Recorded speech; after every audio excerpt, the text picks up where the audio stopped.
This weekend marks the first ever running of the Formula One Las Vegas Grand Prix, which will be a night race held under the lights on the Las Vegas Strip Circuit in fabulous Las Vegas, Nevada.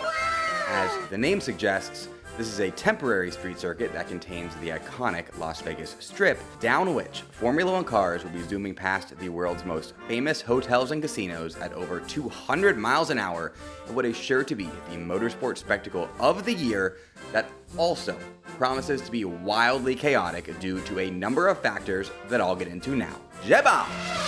Let's start our journey off by discussing the Las Vegas Grand Prix weekend's schedule of events that is, what's the right word here?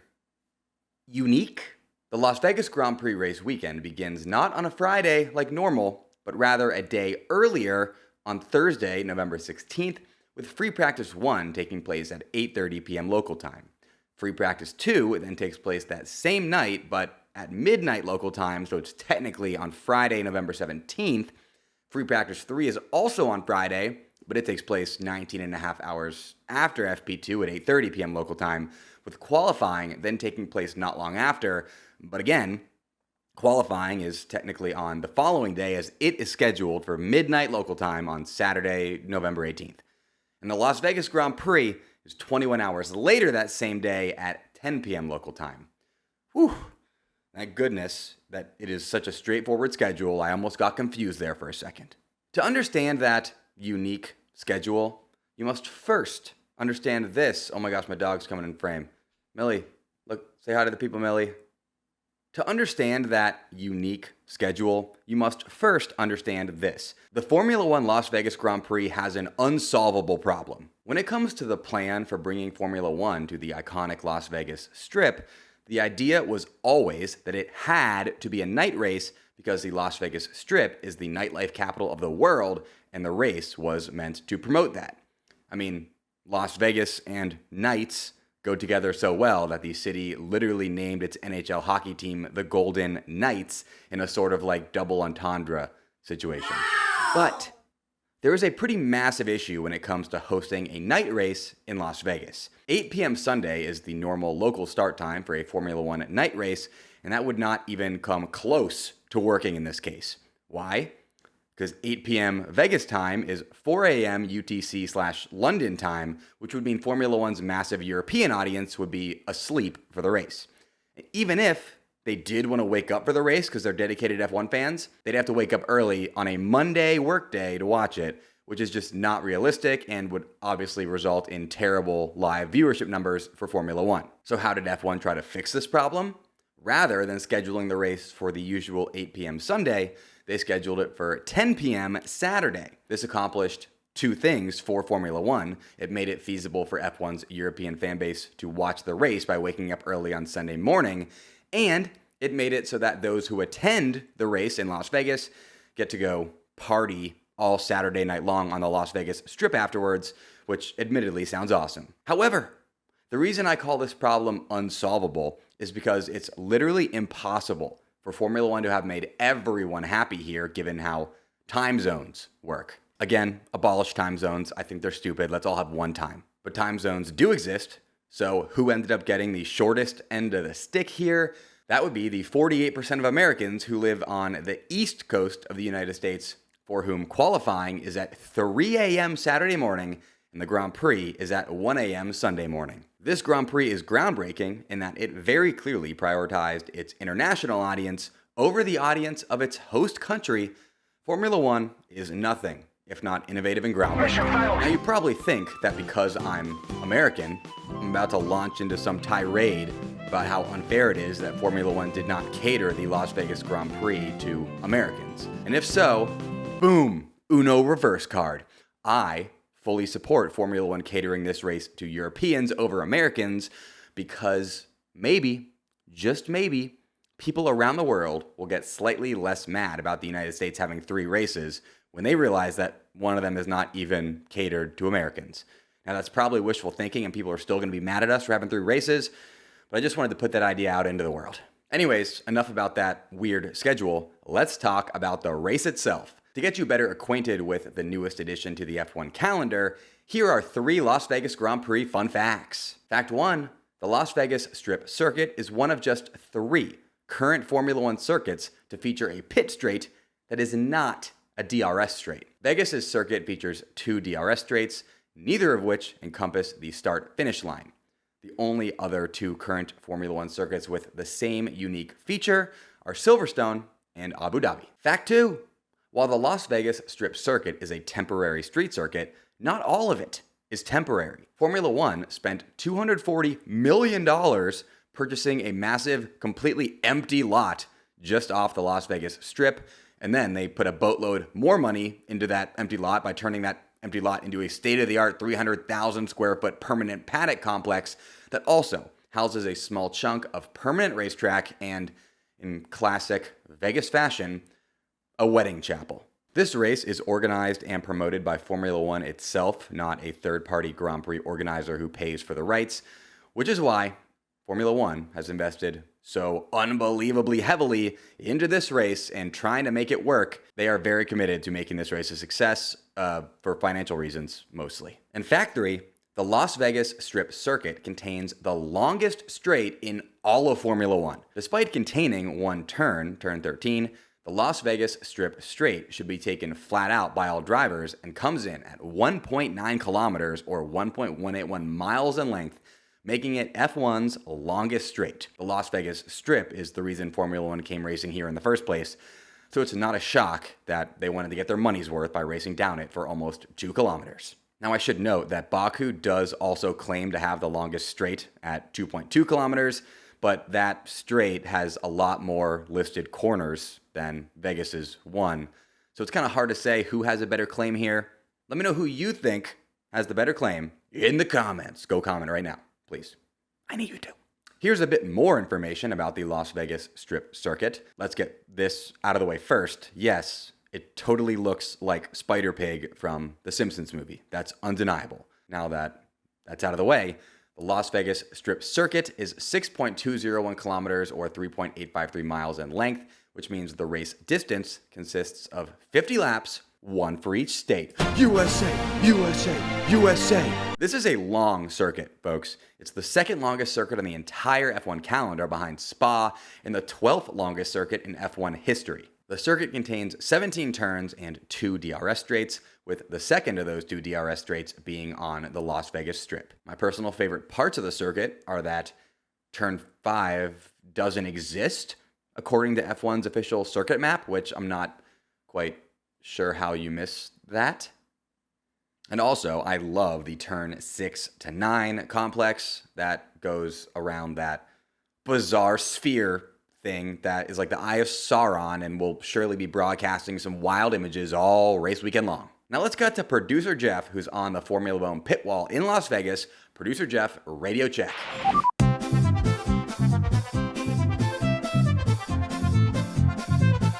In this day and age, anyone can sell products online, and if you're thinking about starting, you need to be using my partner, Shopify.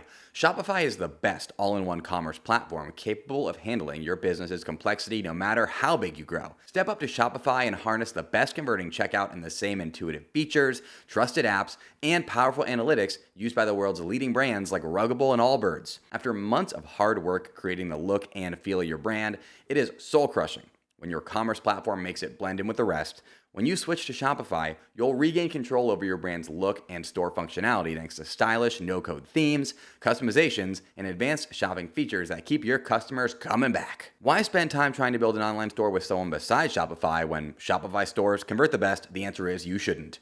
Stop leaving sales on the table, switch your business to Shopify, and discover why millions trust Shopify as their all-in-one commerce platform to build, grow, and run their business. Sign up today for your $1 per month trial period at shopify.com/fbone, all lowercase. That's 1 month for just $1 at shopify.com/fbone, shopify.com/fbone.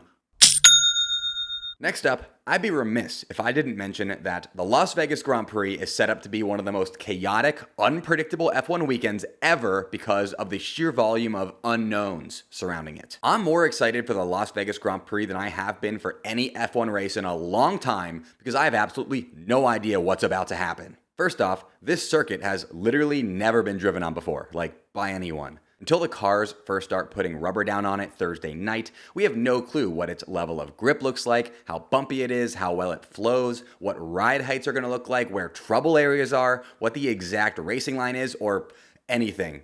Really. What's more, with no support races and the circuit also being opened up to commuter traffic outside of race sessions, the track surface will not be able to rubber in like it would at a purpose-built racetrack, so grip is going to be something teams will have top of mind all weekend long. Another reason grip will be something teams have top of mind: Las Vegas gets very cold at night in November, and thus this is shaping up to be one of the coldest race weekends in F1 history. Cold ambient temperature means a cold track surface, both of which have massive impacts on tire pressures and temperatures, which in turn both have massive impacts on the amount of grip drivers are going to be able to find. Cold temperatures also affect power units and aerodynamics as well, so teams definitely have their setup work cut out for them this weekend. And if you're thinking cold temperatures are surely something F1 accounted for when they scheduled a November night race in Las Vegas, nope. Ross Brawn admitted that they kinda missed that one.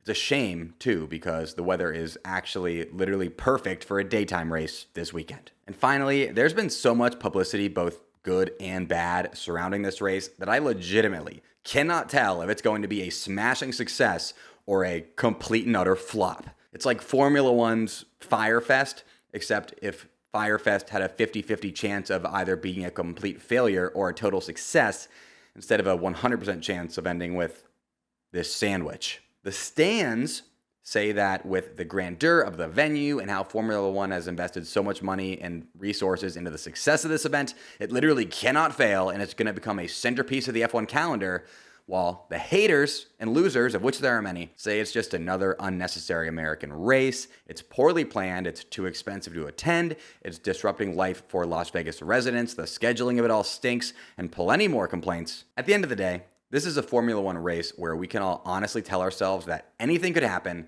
during a season that has otherwise been pretty predictable. I welcome that with open arms.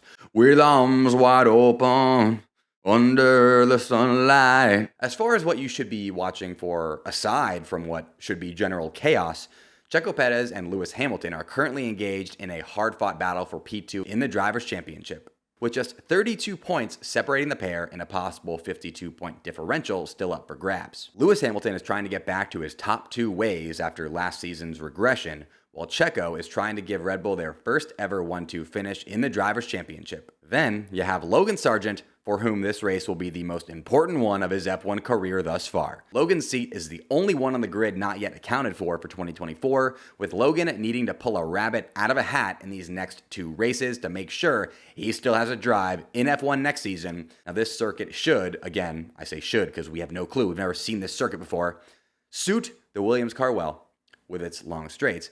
And Logan will have the support of the home fans, so let's see if he can make it back-to-back home races in the points. Additionally, there are very close battles in the Constructors' Championship right now, and I would not be surprised if after this race weekend we see Ferrari jump Mercedes to take P2, Aston Martin somehow retake P4 from McLaren, you never know, and the bottom four get all jumbled around as the bottom four battle is unbelievably tight right now, with all of them having a ton to race for at the moment, as each spot you move up in the Constructors' Championship by the end of the season means millions and millions in prize money. For tire compounds at the 2023 Las Vegas Grand Prix, Pirelli have opted for the softest compound range, the C3 hards, C4 mediums, and C5 softs. Pirelli Motorsport Director Mario Isola had this to say about their choice: "Nobody has ever actually driven the 6.12 kilometer Las Vegas Strip circuit before, which is second only to Spa in terms of overall length this year, characterized by 3 straights and 17 corners. There won't be any support races, and the track will be opened again to normal traffic for long chunks of the day, which means that the surface won't rubber in as usual and deliver improved grip. We're expecting the cars to run quite low levels of downforce, similar to Baku or indeed Monza. Hitting a high top speed will be key to being competitive. All the sessions will take place at night, with unusual ambient and track temperatures for a race weekend, more similar to those found back when preseason testing used to take place in Europe. Those long straights also make it harder to warm up tires in qualifying, as well as keep them in the right window, the same challenge as seen in Baku, which will probably be more pronounced in Las Vegas. Bearing all this in mind, we've selected the trio of softest compounds for this weekend: C3, C4, and C5, which should guarantee good grip. In summary, Pirelli, like all of us, have absolutely no clue what's about to happen in Las Vegas, so they just picked the grippiest tires they had and are now hoping for the best. God, I cannot wait for this race weekend. What's going to happen? I have no idea. What do you think is going to happen? Let me know in the comments. Thank you. I must note here that while this weekend's race will be the first ever Las Vegas Grand Prix, it's not the first or even second time Formula One has gone racing in Las Vegas. In my video, The Weirdest Circuits in Formula One History, which is my favorite video Formula Bolen has ever put out, I highlight the two original Las Vegas Formula One races because they were very bizarre. Here is the relevant excerpt from that video, which I'm only sharing with you here if you promise to go watch that full video after you watch this full video. Capiche? Capiche? Okay, cool. All right, fine. Here you go. Let's head from Dallas, Texas to Las Vegas, Nevada for our next weird F1 circuit. In 1981, Formula One made the bold move to go racing where nobody had ever raced before, well, except for probably a bunch of valets because it was the parking lot outside of the Caesars Palace Hotel and Casino in Las Vegas. By the way, we here at Formula Bolen are massive supporters of valet drivers. Tip your local valet, okay? Tip your local valet. The Caesars Palace Grand Prix circuit sounds like a beautiful racetrack sweeping through Rome, but it's about as far away from that as humanly possible, as it was literally an ugly temporary racetrack limping its way through a concrete-filled car park in the middle of the desert, which is not very F1 if you ask me. And just so we're all on the same page, folks, you're allowed to race through a parking lot in Formula One. That parking lot just has to be in Miami. Anyways, it's not just the whole parking lot thing that makes the Caesars Palace Grand Prix circuit one of the weirdest places Formula One has ever raced. It's that, plus the fact that the circuit went counterclockwise, which put massive strain on drivers' necks because they're used to going clockwise, plus the fact that it was in the Nevada desert, which led to drivers experiencing heat exhaustion, plus the fact that it had the most boring, repetitive circuit layout of all time. We're just doing the same thing over and over and over and over and over again. Plus the fact that despite all of those flaws, Formula One still decided they'd give the Caesars Palace Grand Prix the distinguished placement of being the last race of the Formula One season, which in 1981 featured a three-way battle for the championship coming into that final race at the Caesars Palace Grand Prix circuit. Imagine spending your whole life training to be Formula One's World Drivers' Champion, and it all comes down to you driving on what looks like one of those driver's ed test tracks that they make you drive on without hitting a cone, or else they take your driver's license away, all because you accidentally backed into a hot dog stand one time. It was one time, okay? It's one time. And the kicker to all this, the season-ending 1981 race on the Caesars Palace Grand Prix circuit was such a smashing nothing burger that they said, you know what, we're going to do it. We're going to run it back as the final race of the following season as well, which they did. Shout out to the original Las Vegas Grand Prix. Hopefully this one is better. It can't be much worse. Shout out to my amazing longtime sponsor, Indeed, who is a huge supporter of Formula Bolen, who I thank very much for that, and is the hiring platform where you can attract, interview, and hire all in one place. Instead of spending hours on multiple job sites searching for candidates with the right skills, Indeed's a powerful hiring platform that can help you do it all. Something I love about Indeed, and the reason I use it to hire, is that it makes hiring all in one convenient place so easy, because Indeed's hiring platform matches you with quality candidates instantly. Indeed is truly an unbelievably powerful hiring platform and is the #1 source of hires in the US according to Talent Nest. Start hiring now with a $75 sponsored job credit to upgrade your job post at Indeed.com/FBone. Offer good for a limited time. Claim your $75 credit now at Indeed.com/FBone. Just go to Indeed.com/FBone right up there and support the show by saying you heard about it on this podcast. Indeed.com/FBone. Terms and conditions apply. Need to hire? You need Indeed. It rhymes. Now, the moment you've all been waiting for. Here are my 3 bona fide race predictions for the 2023 Las Vegas Grand Prix that I am about to go 3 for 3 on. My first race prediction is that a driver not named Max Verstappen will win the Las Vegas Grand Prix. Call me a total dingbat, but there are so many reasons why Max Verstappen could have an off weekend in Vegas that I feel like one is bound to happen. If it's not the supposedly bumpy track surface that we know Max's car doesn't love, it could be the cold weather that negatively impacts his car or his tires, Max getting a corner wrong at this new circuit that's entirely foreign to him, the lateness of the race that messes with his sleep schedule, maybe he parties too hard at Hakkasan with DJ Pauly D after qualifying. I don't know, but something's got to give, right? Right? Right? Right? My second race prediction is that American driver Logan Sargent will finish in the points for just the second time in his career. USA, USA. Again, call me a dingbat, but the Williams car is quick in a straight line and thus should feast on Vegas's 2 long DRS straights while also being hard to overtake on them. Also, Logan is in the best form of his career right now with what would be 3 top 12 finishes in a row if Williams didn't have to retire his car in Mexico. Plus, Logan Sargent finished in the points at his last home Grand Prix in Austin, so who am I to say that he is not going to finish in the points at this home Grand Prix? My third race prediction is that Charles Leclerc will finish on the podium in Vegas. Leclerc is in solid form right now, minus his car hating him like it did in USGP in Brazil. Plus, one of the Ferrari car's biggest weaknesses is that it heats its tires up too fast, but with how cold the Las Vegas Grand Prix is going to be, this defect of the Ferrari car could become its best feature, as getting temperature into tires is going to be tough for all drivers. That kind of rhymed. I also just feel so bad for Leclerc after what happened in Brazil, where he didn't even get to compete in the race after qualifying P2, that I really want him to get a nice consolation podium here, and that's definitely factoring into my prediction, admittedly. I just don't want to see Charles Leclerc be sad anymore, okay? Is that too much to ask for? I don't think it is. And finally today, here are my predictions for the top 5 finishers in the 2023 Las Vegas Grand Prix with zero reasoning nor explanation. P5, Carlos Sainz. P4, Checo Perez. P3, Charles Leclerc. P2, Max Verstappen. P1, Lando Norris. Yeah, I went there. I said Lando. If I end up right, I'll look like a genius. And if I end up wrong, I'll look like J-Bone because I'm almost always wrong when I bet against Max. J-Bone! Subscribe now, so that I can see you back here after the Las Vegas Grand Prix for my Las Vegas Grand Prix recap / Abu Dhabi Grand Prix preview, where we'll digest all the insanity that occurs at the Vegas race weekend together, and then preview next weekend's season-ending Abu Dhabi Grand Prix. Oh my gosh, I cannot believe Formula 1 is ending. What am I going to do with my life? Special shout out to my top Patreon supporters and YouTube channel members at Rated Bookie, Glow, and Green Ghost.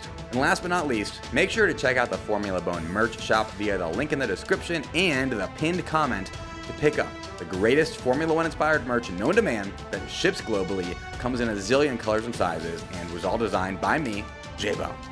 Until next time, folks, J-Bone! J-Bone!